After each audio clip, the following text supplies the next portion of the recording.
Nyemb ning biye isi ane Nhilemb. Nyemb yengim yom ikeleni. John de namati yongim gobol. Enyo yiki yenyen. Nyemb itabe yom labak.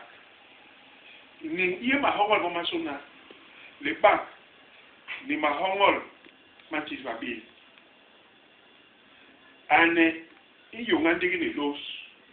Ndi ilong itirigi ijola gwe likenge titan. Nkwelam ni sugunyu bi sanka ni proposement. Bi labon wele ukode ba ini. Cholu noble ino tomga honi ya pos ingwi. Hala we murbubu lam nyen anje mabalam.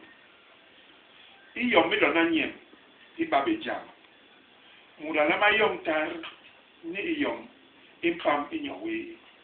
Inyule imam dimpor mon man yelel mahomor bis.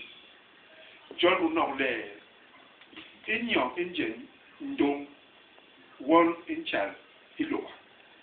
Unogo kile beside nebo bidlul Nhilemb. Muralama yel Nhilemb gadangili lole ampor. John nogle hinuri na mako murangwi na inyo. Hobu gwe mwa John nogle hobu gwe ku ni mambe. Uhan murnyen imunu awotoy we uyen nyem yo. Ubongo mamalam burba kodok masi paporo we wa kus beside.